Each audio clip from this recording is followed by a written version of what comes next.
What's up? This is Zulfi. Thanks for tuning in. This is another episode of Super Auto Conversations. We mumble a lot. Let's get ready. I watched Illuminaughti. I'll link her video at the bottom about hostile architecture. We saw this post on Reddit. There's a picture. It's probably the thumbnail that I used.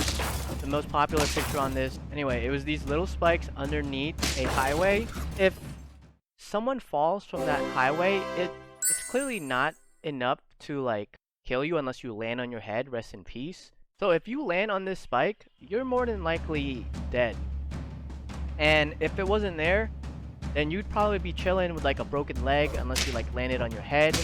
And in that case, rest in peace regardless. These are usually made to deter homeless people. So they're not sleeping underneath the bridges, the highway, or sleeping in parks. They'll make these slanted seats so that bums and homeless people can't like sleep on the seats. And they put this in like bus stops, and they put these in like train stops, subway stops. When we were in Paris, they had a bunch of these in the subway. They would be slanted down because there's apparently a lot of homeless people there, but there's also a lot of homeless people everywhere.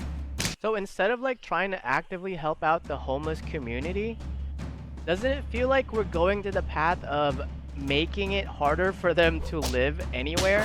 We're not giving homeless people another alternative since we're using our state taxes, and that's how most of these places get funding for public places. So these are state-funded initiatives.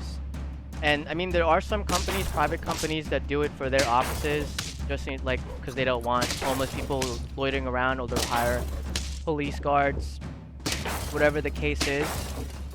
Dang, we suck at this game. RIP! But our taxes are actively going to hostile architecture and making it inaccessible for people to stay in those areas. You can go into it like whose fault it is of why that person is homeless. The whole point is that instead of funneling our resources into improving the quality of life of citizens in general and finding treatments for people with mental illnesses, finding, creative ways to help out homelessness in general, we decided that it's too hard to help people, so let's just make sure that we get them out of eyesight so we can forget about them. If you ever go to California, not only is there like a tent city in California where all these homeless people are congregating and like hanging out and like staying and making little cities for themselves, but this is happening all over the world.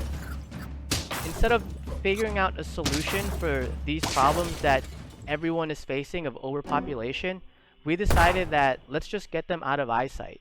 Like let's get rid of this eyesore for our city that's stopping tourists from coming here and spending money. And I feel like that's not the solution that we should have came to. If you guys have like any thoughts on this of what you think we should do with homeless people and how we should treat them, put it down in the comments. But at the end of the day, you need to think that this could potentially happen to you.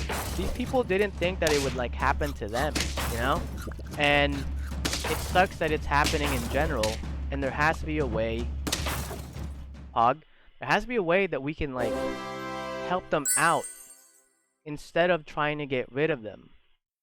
If you guys have ever watched Soylent Green, where, spoiler alert, they eat people. To solve the overpopulation crisis, they end up eating bums. Spoiler alert.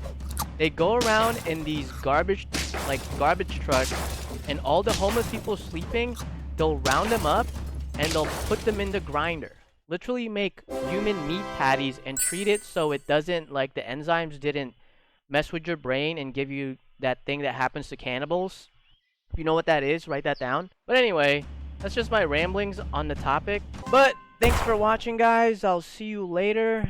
If you made it this far, like and subscribe and let me know your thoughts on the matter. Oops. Oops.